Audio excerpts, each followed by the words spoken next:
I am Aligar Lingappa, Assistant Professor in Physics, Government Postgrad College, Siruguppa. Today's my chapter is Mechanical Properties of Materials. So, my topic is creep.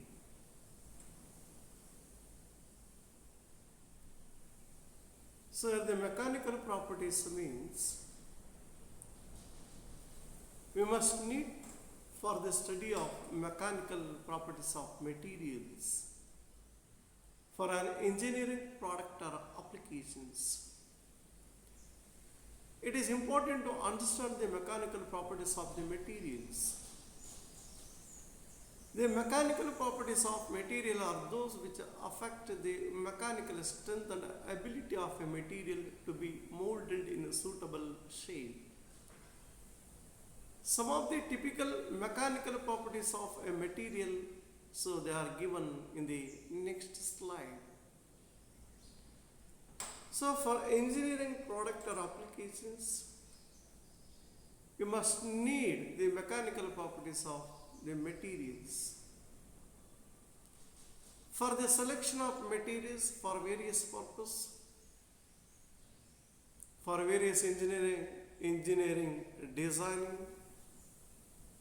engineering applications in various fields, we must need to know about the mechanical properties of materials. So in this slide we are given some of the mechanical properties of the materials.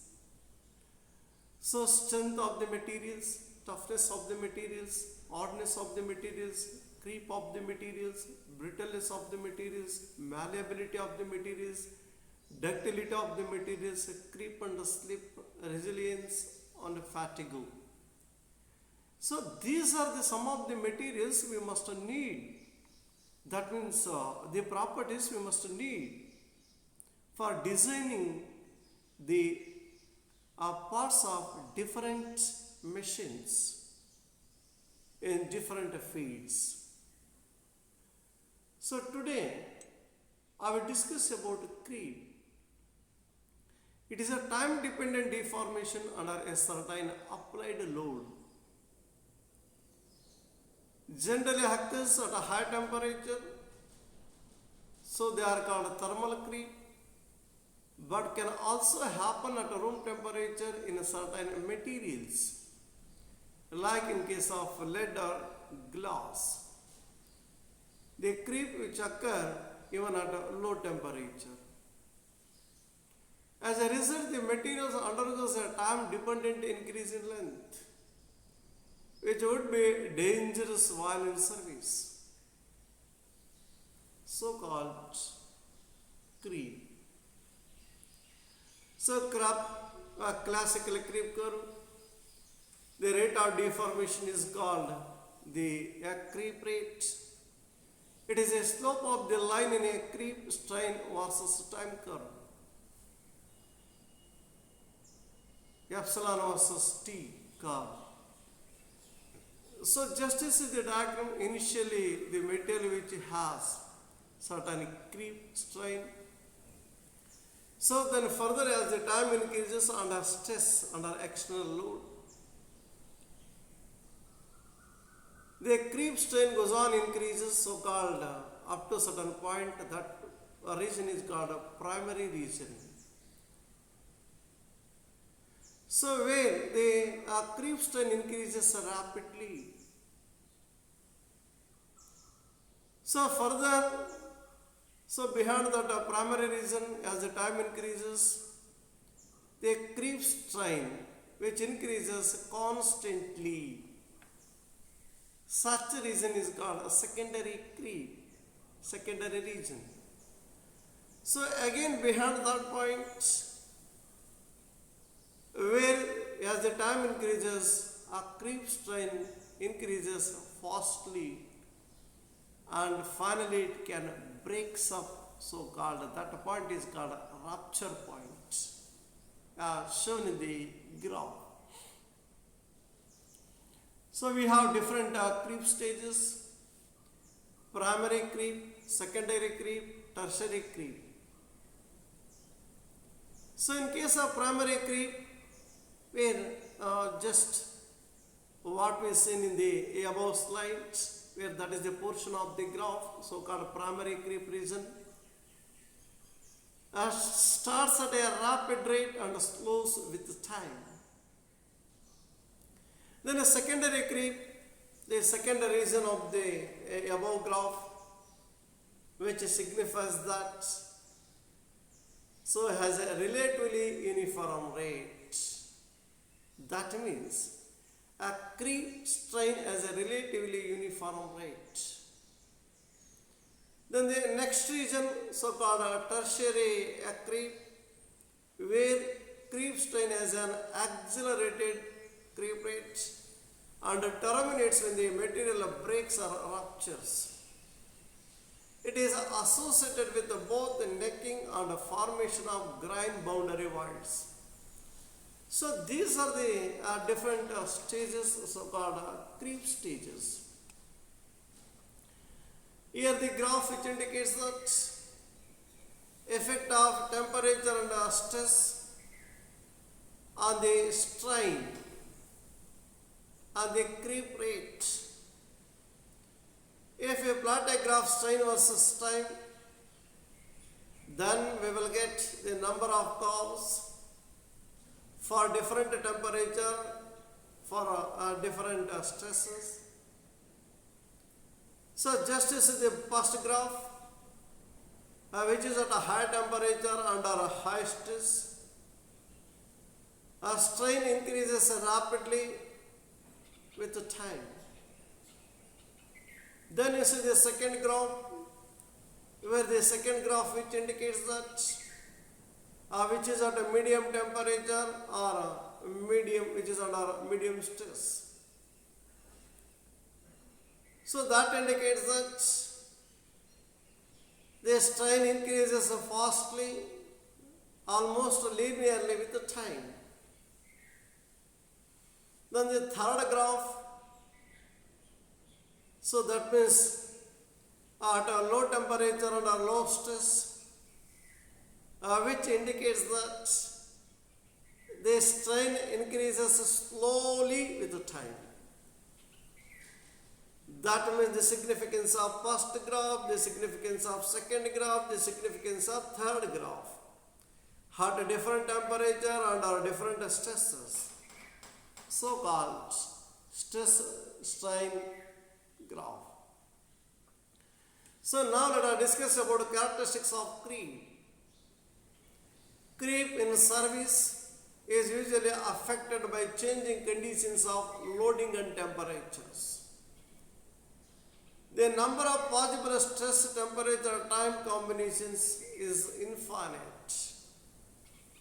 The creep mechanisms is often different between metals, plastics, rubber, concrete.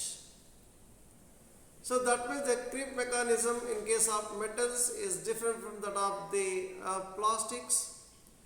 Then a creep mechanism in the plastics is different from that of the rubber and also concrete. That means the different materials, they have different creep mechanisms. So these are the characteristics of creep. So then what are creep mechanism? Say bulk diffusion, creep rate decreases as grain size increases.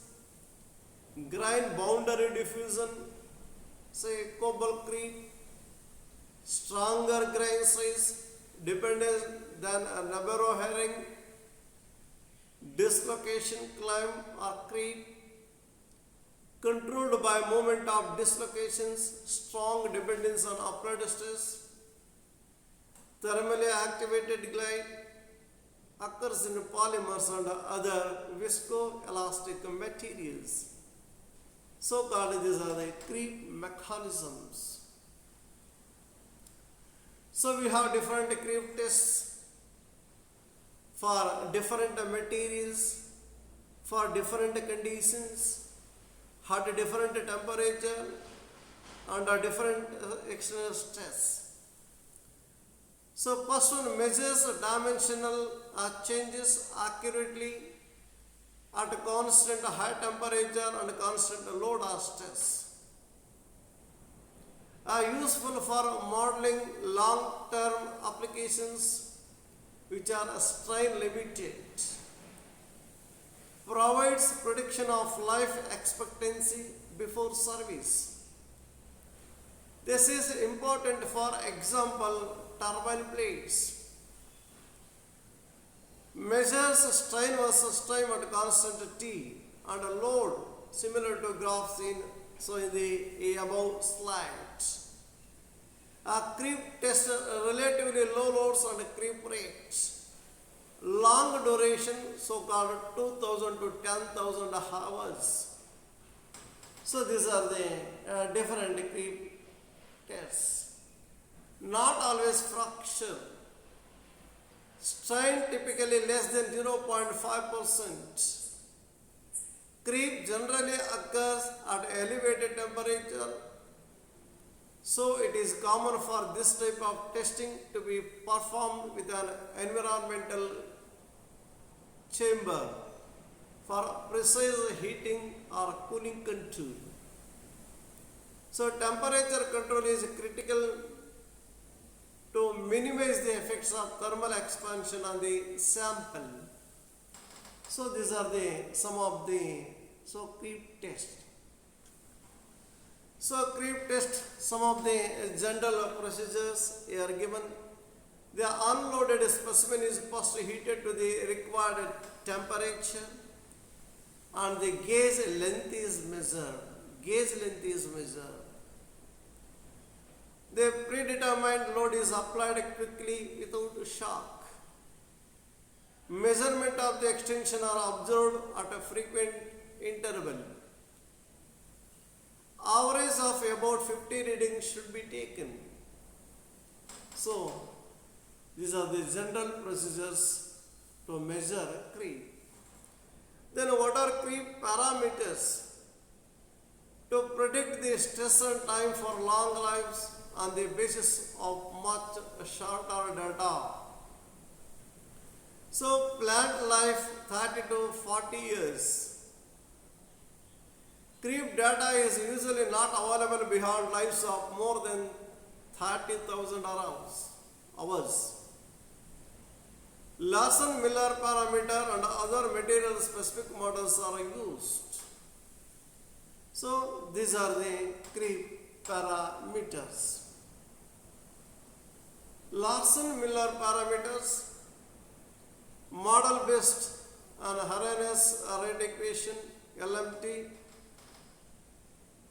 Larson-Miller parameter which is equal to T into C plus log TR, where T is temperature, T1 time before failure, that means in terms of hours. C material specific constant. Then it predicts rupture lives given a certain temperature and stress. First used by General Electric in the 50s to perform a research on turbine blades. So stress rupture test. So they determines the time necessary for a material to result in failure under a overload. So that means a stress rupture test that determines the time necessary for material to result in failure under a overload. And then they are useful in material selection where dimensional tolerances are acceptable, but a rupture cannot be tolerated. So stress rupture tests, they are generally performed at elevated temperatures. So smooth, notched, flat specimens or samples of any combination can be tested. So design the considerations to avoid creep. Reduce the effect of grain boundaries. Use single crystal material with large grains. Then addition of solid solutions to eliminate vacancies.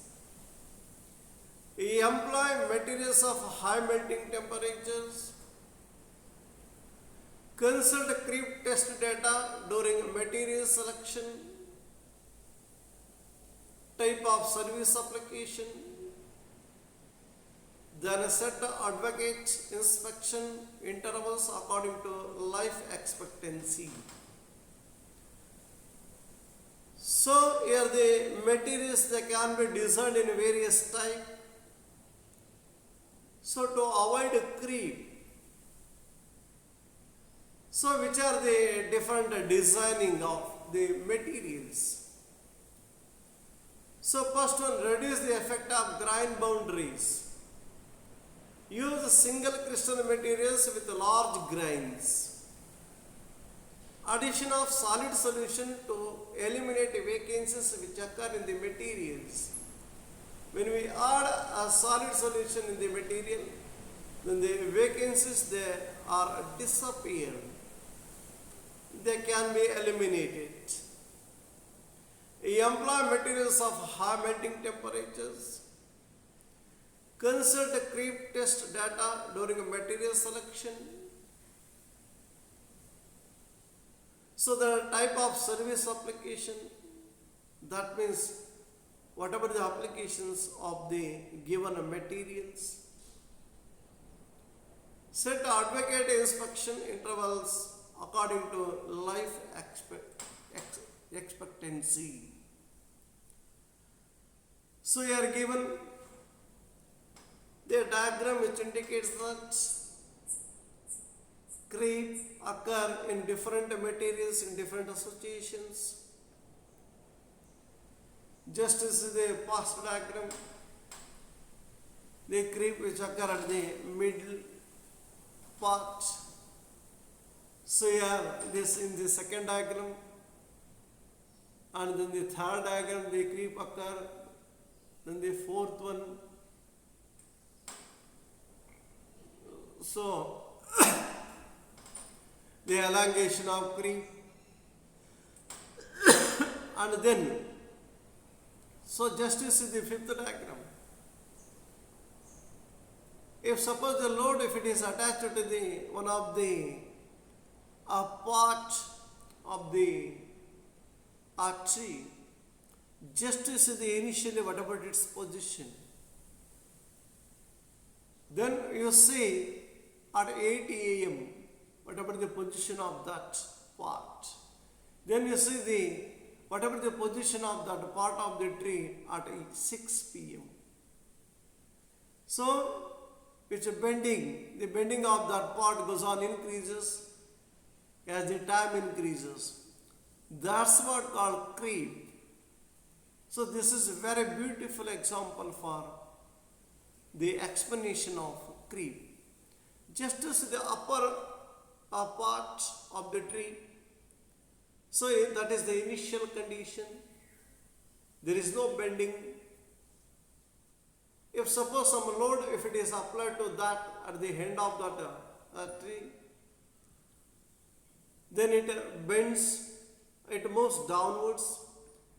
Just as the condition of that part at 8 a.m. morning, slightly which bending, which moves downwards. Then you see at 6 p.m. the bending is more. So that means the totally the diagram that indicates that the creep goes on increases with the time. So initial condition at a.m., at 6 p.m., at 8 a.m. and 6 p.m. So called as the time increases, creep is also increases. That means a creep which is a time dependent factor. So in this class we discussed about mechanical properties of the materials, a list of the mechanical properties of the materials, to creep, how they creep occur, the graphical representation of variation of strain with the time.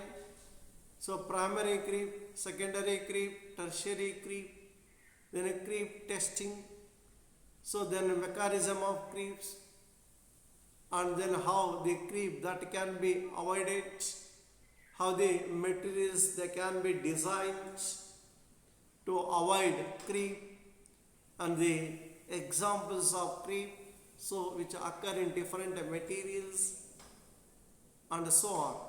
Thank you.